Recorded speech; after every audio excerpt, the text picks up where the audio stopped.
ಸ್ನೇಹಿತರೆ, ಮೀಡಿಯಾ ಮಾಸ್ಟರ್ಸ್ಗೆ ಸ್ವಾಗತ, ಸುಸ್ವಾಗತ. ಗೆಳೆಯರೆ, ಆ ಪ್ರದೇಶದ ಜೊತೆ ಭಾರತಕ್ಕೆ ಅವಿನಾಭಾವ ಸಂಬಂಧ ಇದೆ. ಅಲ್ಲಿ ಇನ್ನೂ ಕೂಡ ಆಧುನಿಕ ಮನುಷ್ಯನ ನೆರಳು ಬೀಳದ ಜಾಗಗಳಿವೆ. ಅಲ್ಲಿರೋ ಒಂದು ಬುಡಕಟ್ಟು ಜನ ಬೇರೆ ಮನುಷ್ಯರ ಮುಖವನ್ನು ಕೂಡ ನೋಡದೆ ಉಳಿದು ಬಿಟ್ಟಿದ್ದಾರೆ. ಅಲ್ಲಿಗೆ ಹೋದವರು ವಾಪಸ್ಸು ಬರ್ತಾರೆ ಅನ್ನೋ ನಂಬಿಕೆ ಯಾರಲ್ಲೂ ಇಲ್ಲ. ಒಂದು ಕಾಲದಲ್ಲಿ ಚೋಳ ಅರಸರ ನೌಕಾನೆಲೆಯಾಗಿದ್ದ ಆ ಸ್ಥಳ ಇವತ್ತು ಭಾರತೀಯ ನೌಕಾದಳಕ್ಕೆ ಜಾಗ ಕೊಟ್ಟಿದೆ. ಹಿಂದೂ ಮಹಾಸಾಗರದಲ್ಲಿ ಭಾರತದ ರಕ್ಷಕನಾಗಿ, ಚೈನಾ ಸೇರಿದ ಹಾಗೆ ಭಾರತದ ವಿರೋಧಿಗಳ ಪಾಲಿಗೆ ಸಿಂಹ ಸ್ವಪ್ನದಂತಿರುವ ಆ ಜಾಗವನ್ನ ಇಲ್ಲಿವರೆಗೆ ವಸಾಹತುಶಾಹಿಗಳಿಟ್ಟಿದ್ದ ಹೆಸರಿನಿಂದ ಕರೆಯಲಾಗ್ತಾ ಇತ್ತು. ಆದರೆ ಈಗ ಆ ಕಳಂಕವನ್ನು ತೊಳೆಯೋದಕ್ಕೆ ಭಾರತದ ಸರ್ಕಾರ ಅದರ ಹೆಸರನ್ನ ಬದಲಾಯಿಸಿದೆ. ಇನ್ನು ಮುಂದೆ ಆ ರಾಜಧಾನಿ ನಗರವನ್ನ ಶ್ರೀವಿಜಯಪುರಂ ಅಂತ ಕರೆಯಲಾಗುತ್ತೆ. ಹಾಗಾದ್ರೆ ಯಾವುದು ಈ ಶ್ರೀವಿಜಯಪುರಂ? ಇದಕ್ಕೂ ಭಾರತಕ್ಕೂ ಇರೋ ಅವಿನಾಭಾವ ನಂಟೇನು? ಸ್ವತಂತ್ರ ಭಾರತದ ಮೊಟ್ಟ ಮೊದಲ ಧ್ವಜ ಹಾರಾಡಿದ ಆ ನೆಲದ ಇತಿಹಾಸ ಏನು ಅನ್ನೋದರ ಬಗ್ಗೆ ಒಂದಷ್ಟು ಮಾಹಿತಿಯನ್ನ ನಾವಿಲ್ಲಿ ನೋಡೋಣ.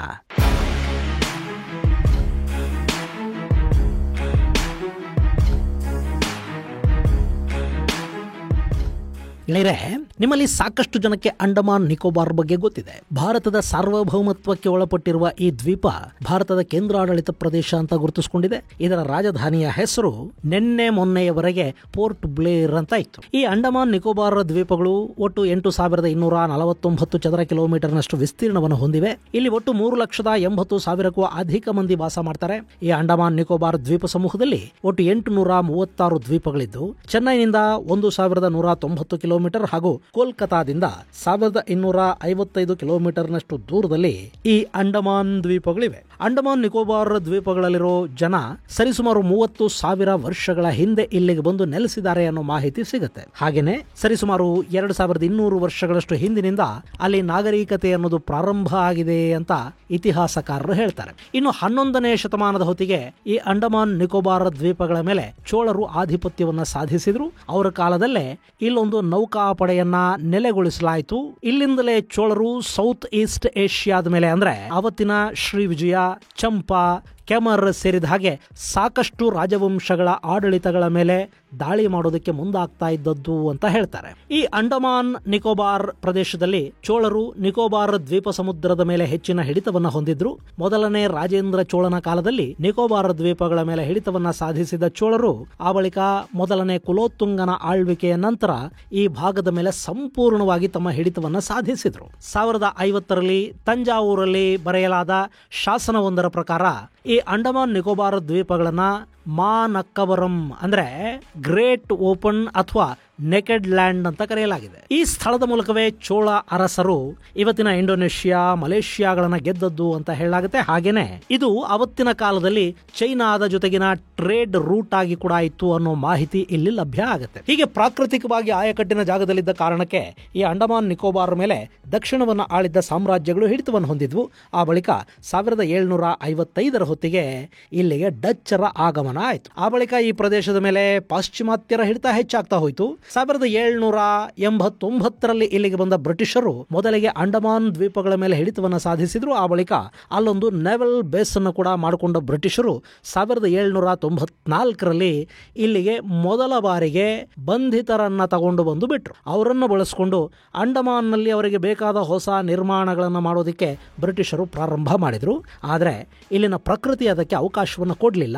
2 ವರ್ಷದಲ್ಲಿ ಇಲ್ಲಿಗೆ ಕರ್ಕೊಂಡು ಬಂದು ಬಿಡಲಾಗಿದ್ದ ಬಂಧಿತರೆಲ್ಲ ಸಾವನ್ನಪ್ಪಿದ್ರು. ಅಲ್ಲಿಗೆ ಬ್ರಿಟನ್ನ ಮಹತ್ವಾಕಾಂಕ್ಷೆಗೆ ಮೊದಲ ಪೆಟ್ಟು ಬಿತ್ತು.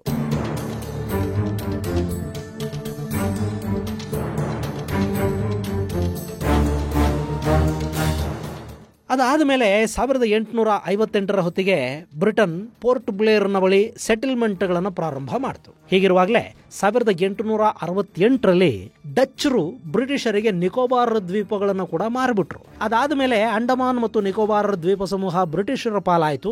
ಆ ಬಳಿಕ ಇಲ್ಲಿ ಅಭಿವೃದ್ಧಿ ಕಾಮಗಾರಿಗಳನ್ನು ಬ್ರಿಟಿಷರು ಶುರು ಮಾಡಿದ್ರು. ಪೋರ್ಟ್ ಬ್ಲೇರ್ ಅಂದ್ರೆ ಇಲ್ಲಿ ನೀವು ಮ್ಯಾಪ್ ಅಲ್ಲಿ ನೋಡ್ತಾ ಇದ್ದೀರಲ್ಲ, ಇದನ್ನ ಈ ಇಡೀ ದ್ವೀಪ ಸಮೂಹದ ರಾಜಧಾನಿಯನ್ನಾಗಿ ಮಾಡಲಾಯಿತು. ಇದೇ ಪೋರ್ಟ್ ಬ್ಲೇರ್ ಅಲ್ಲೇ ಸೆಲ್ಯುಲರ್ ಜೈಲ್ ಅಂದ್ರೆ ಭಾರತೀಯ ಸ್ವಾತಂತ್ರ್ಯ ಹೋರಾಟಗಾರರಿಗೆ ಬ್ರಿಟಿಷರು ಕಾಲಾಪಾನಿ ಶಿಕ್ಷೆಯನ್ನು ಕೊಡೋದಿಕ್ಕೆ ಒಂದು ಜೈಲನ್ನು ಕಟ್ಟಿದ್ರಲ್ಲ, ಅಂಡಮಾನ್ ಜೈಲು, ಅದನ್ನ ಪೋರ್ಟ್ ಬ್ಲೇರ್ ಅಲ್ಲಿ ಕಟ್ಟಲಾಯಿತು. ಆ ಬಳಿಕ ಇದೇ ಅಂಡಮಾನ್ ಜೈಲಲ್ಲಿ ಸಾಕಷ್ಟು ಸ್ವಾತಂತ್ರ್ಯ ಹೋರಾಟಗಾರರನ್ನ ತಂದಿಟ್ರು. ಇಲ್ಲಿ ವೀರ್ ಸಾವರ್ಕರ್, ಬಟುಕೇಶ್ವರ ದತ್ತ, ದಿವಾನ್ ಸಿಂಗ್ ಕಾಲೇಪಾನಿ, ಬರೀಂದ್ರ ಕುಮಾರ್ ಘೋಷ್, ಯೋಗೇಂದ್ರ ಶುಕ್ಲಾ, ಸೋಹನ್ ಸಿಂಗ್, ಶಿವವರ್ಮಾ, ಅಲಂ ಫಜಲ್ ಇ ಹಕ್ ಖೈರಾಬಾದಿ ಸೇರಿದ ಹಾಗೆ ಸಾಕಷ್ಟು ಜನರನ್ನ ಈ ಸೆಲ್ಯುಲರ್ ಜೈಲಲ್ಲಿಟ್ಟು ಕಾಲಾಪಾನಿ ಶಿಕ್ಷೆಯನ್ನು ಕೊಡಲಾಯಿತು. ಹೀಗೆ ಭಾರತೀಯ ಸ್ವಾತಂತ್ರ್ಯ ಹೋರಾಟಗಾರರಿಗೆ ಹಿಂಸೆ ಕೊಡ್ತಾ ಇದ್ದ ಈ ಜೈಲಿನ ಬಗ್ಗೆ ಸಾಕಷ್ಟು ವಿರೋಧ ವ್ಯಕ್ತ ಆದ್ಮೇಲೆ ಆ ಜೈಲನ್ನ ಬ್ರಿಟಿಷರು ಮುಚ್ಚಿದ್ರು. ಇನ್ನು ಅಷ್ಟೊತ್ತಿಗೆ ಜಗತ್ತಿನ 2ನೇ ಮಹಾಯುದ್ಧ ಕೂಡ ಶುರುವಾಗಿತ್ತು. ಆ ಸಂದರ್ಭದಲ್ಲಿ ಅಂಡಮಾನ್ ನಿಕೋಬಾರ್ ದ್ವೀಪಗಳನ್ನ 1942 ಮಾರ್ಚ್ 23ನೇ ತಾರೀಕು ಜಪಾನ್ನ ಸೇನೆ ವಶಪಡಿಸಿಕೊಳ್ತು. ಅದಾದ್ಮೇಲೆ 1943ರಲ್ಲಿ ಅಂಡಮಾನ್ ನಿಕೋಬಾರ್ ದ್ವೀಪಗಳನ್ನ ಸುಭಾಷ್ ಚಂದ್ರ ಬೋಸರ ಆಜಾದ್ ಹಿಂದ್ ಫೌಜ್ನ ಮುಖ್ಯ ಕಚೇರಿಯನ್ನಾಗಿ ಮಾಡಲಾಯಿತು. ಇಲ್ಲೇ ಸುಭಾಷ್ರು ಸ್ವತಂತ್ರ ಭಾರತದ ಮೊದಲ ಧ್ವಜವನ್ನು ಹಾರಿಸಿದರು. ಆ ಬಳಿಕ 1944ರವರೆಗೂ ಇಲ್ಲಿ ಆಜಾದ್ ಹಿಂದ್ ಸರ್ಕಾರದ ಹೆಸರಲ್ಲಿ ಜಪಾನ್ ಆಡಳಿತವನ್ನು ನಡೆಸಿತು. ಆದರೆ 1945ರಲ್ಲಿ ಮಿತ್ರ ಪಡೆಗಳು 2ನೇ ಮಹಾಯುದ್ಧವನ್ನು ಗೆದ್ದ ನಂತರ ಜಪಾನ್ ಯುದ್ಧವನ್ನು ಸೋತ ಮೇಲೆ ಅಂಡಮಾನ್ ನಿಕೋಬಾರ್ಗೆ ಮತ್ತೆ ಬ್ರಿಟಿಷರ ಆಗಮನ ಆಯಿತು. 1945ರ ಅಕ್ಟೋಬರ್ ಅಲ್ಲಿ ಬ್ರಿಟಿಷರು ಮತ್ತೆ ಅಂಡಮಾನ್ ನಿಕೋಬಾರ್ ದ್ವೀಪಗಳನ್ನು ತಮ್ಮ ಹಿಡಿತಕ್ಕೆ ತಗೊಂಡ್ರು. ಆ ಬಳಿಕ 1947ರ ಆಗಸ್ಟ್ 15ನೇ ತಾರೀಕು ಭಾರತಕ್ಕೆ ಸ್ವಾತಂತ್ರ್ಯ ಸಿಕ್ಕ ಮೇಲೆ ಅಂಡಮಾನ್ ನಿಕೋಬಾರ್ ದ್ವೀಪಗಳು ಕೂಡ ಭಾರತದ ಪಾಲಾದು. ಇವತ್ತಿಗೂ ಅವು ಭಾರತದ ಸಾರ್ವಭೌಮತ್ವದ ಅಡಿಯಲ್ಲೇ ಇವೆ. ಇಲ್ಲಿ ದ್ವೀಪಗಳು ಭಾರತಕ್ಕೇನೋ ಸೇರಿದ್ವು, ಆದ್ರೆ ಇಲ್ಲಿ ವಸಾಹತುಶಾಹಿಯ ನೆನಪುಗಳನ್ನು ಮಾತ್ರ ಇಲ್ಲಿವರೆಗೆ ತೆಗೆದು ಹಾಕೋದಿಕ್ಕೆ ಸಾಧ್ಯ ಆಗಿರಲಿಲ್ಲ. ಈ ಅಂಡಮಾನ್ ನಿಕೋಬಾರ್ನ ರಾಜಧಾನಿ ಪೋರ್ಟ್ ಬ್ಲೇರ್ ಇದೆಯಲ್ಲ, ಇದಕ್ಕೆ ಆ ಹೆಸರು ಬರೋದಕ್ಕೆ ಕೂಡ ಒಂದು ಕಾರಣ ಇತ್ತು. ಪೋರ್ಟ್ ಬ್ಲೇರ್ಗೆ ಮೊಟ್ಟ ಮೊದಲ ಬಾರಿಗೆ ಬಂದಿದ್ದು ಬ್ರಿಟಿಷ್ ನೌಕಾಧಿಕಾರಿ ಆರ್ಚ್ಬಲ್ಡ್ ಬ್ಲೇಯರ್ ಅನ್ನು. ಅವನು ಈ ದ್ವೀಪದಲ್ಲಿ ಒಂದು ನ್ಯಾಚುರಲ್ ಹಾರ್ಬರ್ ಇರೋದನ್ನ ಪತ್ತೆ ಮಾಡ್ತಾನೆ. ಅದಕ್ಕೆ ಬ್ರಿಟಿಷ್ ಇಂಡಿಯನ್ ನೇವಿಯ ಕಮಾಂಡರ್ ಇನ್ ಚೀಫ್ ಆಗಿದ್ದ ವಿಲಿಯಂ ಕಾರ್ನ್ವಾಲಿಸ್ ನ ಹೆಸರನ್ನು ಇಡ್ತಾನೆ. ಆ ನಂತರ ಬ್ರಿಟಿಷ್ ಸರ್ಕಾರ ಅಲ್ಲೊಂದು ಬಂದರನ್ನ ನಿರ್ಮಾಣ ಮಾಡುತ್ತೆ ಮತ್ತು ಅದಕ್ಕೆ ಅಲ್ಲಿಗೆ ಮೊದಲ ಬಾರಿಗೆ ಕಾಲಿಟ್ಟ ಬ್ರಿಟಿಷ್ ನೌಕಾಧಿಕಾರಿ ಬ್ಲೇರ್ ನ ಹೆಸರನ್ನೇ ಕೊಡಲಾಗುತ್ತೆ. ಹೀಗಾಗಿ ಆ ಬಂದರು ನಗರಕ್ಕೆ ಪೋರ್ಟ್ ಬ್ಲೇರ್ ಅನ್ನೋ ಹೆಸರು ಬಂತು.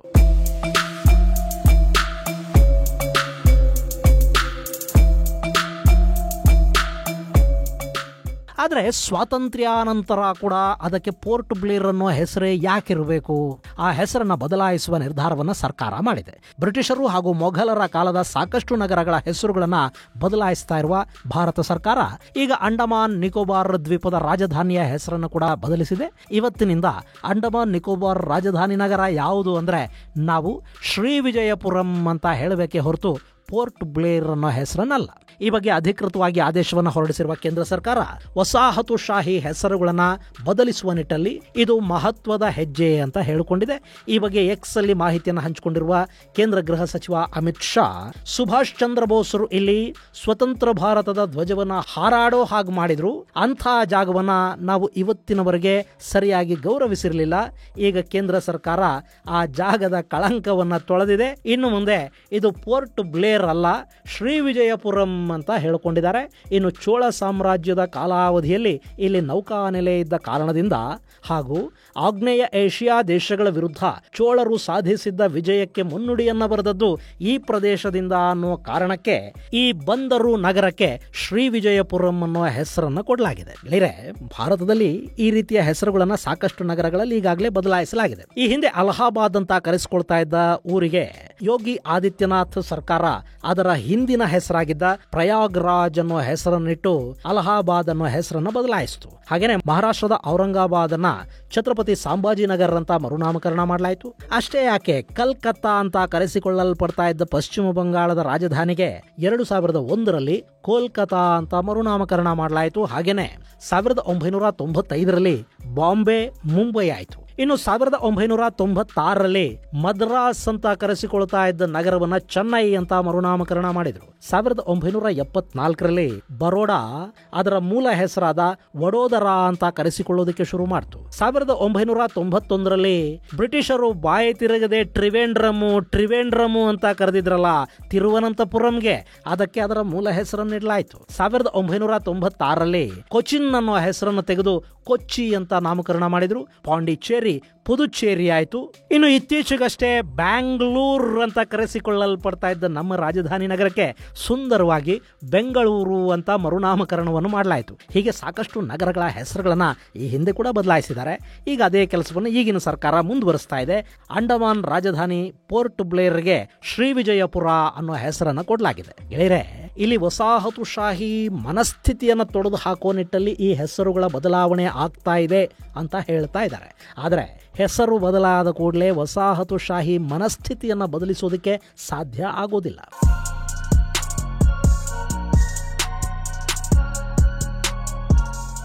ಹಾಗೆ ನೋಡಿದರೆ ನಮ್ಮ ಆಡಳಿತ ವ್ಯವಸ್ಥೆಯಲ್ಲೇ ಸಾಕಷ್ಟು ವಸಾಹತುಶಾಹಿ ಗುಲಾಮಗಿರಿ ಅಂಶಗಳಿವೆ. ಅವೆಲ್ಲವನ್ನು ಬದಲಾಯಿಸೋದಕ್ಕೆ ಸಾಧ್ಯವಾಗುತ್ತಾ? ಈಗ ಈ IAS IPS ಬಾಬುಗಳಿದ್ದಾರೆ ನೋಡಿ, ಈ ಪದ್ಧತಿ ಬಂದದ್ದು ಬ್ರಿಟಿಷರ ಸಿವಿಲ್ ಸರ್ವಿಸ್ ಪರಿಕಲ್ಪನೆಯಿಂದ. ಅಷ್ಟೇ ಅಲ್ಲ, ಅವರು ಇವತ್ತಿಗೂ ಕೂಡ ಬ್ರಿಟಿಷ್ ಅಧಿಕಾರಿಗಳ ಥರಾನೇ ವರ್ತಿಸ್ತಾ ಇದ್ದಾರೆ. ಇನ್ನು ನಮ್ಮ ಶಿಕ್ಷಣ ಪದ್ಧತಿ ಇದೆಯಲ್ಲ, ಅದು ಬ್ರಿಟಿಷ್ ವಸಾಹತುಶಾಹಿ ಪರಿಣಾಮನೇ. ಯಾವುದನ್ನು ಬದಲಾಯಿಸ್ತೀರಿ? ಬದಲಾಗಬೇಕಾಗಿರೋದು ಹೆಸರುಗಳಲ್ಲ, ನಮ್ಮ ಮನಸ್ಥಿತಿ. ಅದು ಸಾಧ್ಯ ಆಗಬೇಕು ಅಂದ್ರೆ ರಾಜಕಾರಣಕ್ಕಾಗಿ ಹೆಸರುಗಳನ್ನು ಬದಲಾಯಿಸುವುದನ್ನು ಬಿಟ್ಟು ನಮ್ಮ ತನವನ್ನು ಸಾರುವ ಹೆಸರುಗಳನ್ನು ಇಡ್ತಾ ಇದೀವಿ ಅಂತ ಹೇಳೋ ಕೆಲಸ ನಡಿಬೇಕು. ಪ್ರಾದೇಶಿಕತೆಯ ಬಗ್ಗೆ ಪ್ರೀತಿ ಹುಟ್ಟೋ ಹಾಗೆ ಮಾಡಬೇಕು. ಒಂದು ನಗರದ, ಪಟ್ಟಣದ ಹೆಸರಲ್ಲಿ ಆಯಾ ಪ್ರದೇಶದ ಸಂಸ್ಕೃತಿಯ ಸೊಗಡನ್ನು ತುಂಬುವುದಕ್ಕಾಗಿ, ಪುರಾತನ ಇತಿಹಾಸವನ್ನ ಮತ್ತು ಅಲ್ಲಿ ಅಡಗಿರುವ ನಮ್ಮ ಹೆಮ್ಮೆಯನ್ನ ನೆನಪು ಮಾಡೋದಕ್ಕಾಗಿ ಹೆಸರನ್ನ ಬದಲಿಸಲಾಗ್ತಾ ಇದೆ ಅನ್ನೋದನ್ನ ಜನರಿಗೆ ಅರ್ಥ ಮಾಡಿಸುವ ಕೆಲಸ ಕೂಡ ನಡಿಬೇಕು. ಆಗ ಬದಲಾಗುವ ಹೆಸರುಗಳ ಬಗ್ಗೆ ಜನಕ್ಕೂ ಒಂದು ಪ್ರೀತಿ, ಗೌರವ ಇವೆಲ್ಲ ಮೂಡೋದಕ್ಕೆ ಸಾಧ್ಯ ಆಗುತ್ತೆ. ಈ ಹಿಂದೆ ಕೋಲ್ಕತಾ, ಚೆನ್ನೈ, ಮುಂಬೈ, ತಿರುವನಂತಪುರಂ ಇವೆಲ್ಲವೂ ಕೂಡ ಸ್ಥಳೀಯ ಭಾವನೆಗಳ ಆಧಾರದಲ್ಲಿ ಬದಲಾದ ಹೆಸರುಗಳೇ ವಿನಃ ವಸಾಹತುಶಾಹಿ ಹೆಸರನ್ನ ಬದಲಿಸಬೇಕು ಅಂತ ಬದಲಾವಣೆ ಮಾಡಿದೀವಿ ಅಂತ ಯಾರೂ ಅವತ್ತು ಹೇಳಿಕೊಳ್ಳಿಲ್ಲ. ಇನ್ನು ಹೆಸರುಗಳನ್ನು ಬದಲಾಯಿಸುವ ಮೂಲಕ ಇತಿಹಾಸವನ್ನು ಬದಲಾಯಿಸೋದಕ್ಕಂತೂ ಸಾಧ್ಯ ಆಗೋದಿಲ್ಲ. ಬದಲಿಸಬೇಕಿರೋದು ಈ ದೇಶದ ಜನರ ಮನಸ್ಥಿತಿಯನ್ನ ಮತ್ತು ಅವರ ಬದುಕಿನ ಸ್ಥಿತಿಗತಿಗಳನ್ನ. ಅಂಥ ಪ್ರಯತ್ನವನ್ನ ಸ್ವಾತಂತ್ರ್ಯಾನಂತರ ನಮ್ಮ ದೇಶವನ್ನ ಆಳಿದ ಯಾವ ಸರ್ಕಾರವೂ ಮಾಡೋದಕ್ಕೆ ಹೋಗಲಿಲ್ವಲ್ಲ ಅನ್ನೋದು ನಿಜಕ್ಕೂ ಖೇದಕರ ಸಂಗತಿ. ಹೋಗ್ಲಿ ಬಿಡಿ, ಅಂಡಮಾನ್ ರಾಜಧಾನಿಯ ಹೆಸರನ್ನ ಕೇಂದ್ರ ಬದಲಾಯಿಸಿದೆ. ಈ ಹಿಂದಿನ ಸರ್ಕಾರಗಳು ಕೂಡ ಇಂಥ ಸಾಕಷ್ಟು ಹೆಸರುಗಳ ಬದಲಾವಣೆಯನ್ನು ಮಾಡಿವೆ. ಇನ್ನು ಮುಂದೆ ನಾವು ಕೂಡ ಶ್ರೀವಿಜಯಪುರಂ ಅಂತ ಪೋರ್ಟ್ ಬ್ಲೇರ್ ಅನ್ನ ಕರೆಯೋದರ ಮೂಲಕ ನಮ್ಮ ದಕ್ಷಿಣದ ಚೋಳ ಸಾಮ್ರಾಟರ ದಿಗ್ವಿಜಯಗಳಿಗೊಂದಷ್ಟು ಗೌರವವನ್ನು ಕೊಡೋಣ, ಅದನ್ನು ನೆನಪಿಸ್ಕೋತಾ ಇರೋಣ. ಏನಂತೀರಿ? ಇದು ಗೆಳೆಯರೆ ಶ್ರೀವಿಜಯಪುರಂ ಆಗಿ ಬದಲಾದ ಪೋರ್ಟ್ ಬ್ಲೇರ್ ಕುರಿತಾದ ಒಂದಷ್ಟು ಮಾಹಿತಿ. ಮುಂದಿನ ಸಂಚಿಕೆಯಲ್ಲಿ ಮತ್ತಷ್ಟು ವಿಶೇಷಗಳ ಜೊತೆ ಮತ್ತೆ ಭೇಟಿಯಾಗೋಣ. ಅಲ್ಲಿವರೆಗೆ ಜೈ ಹಿಂದ್, ಜೈ ಕರ್ನಾಟಕ.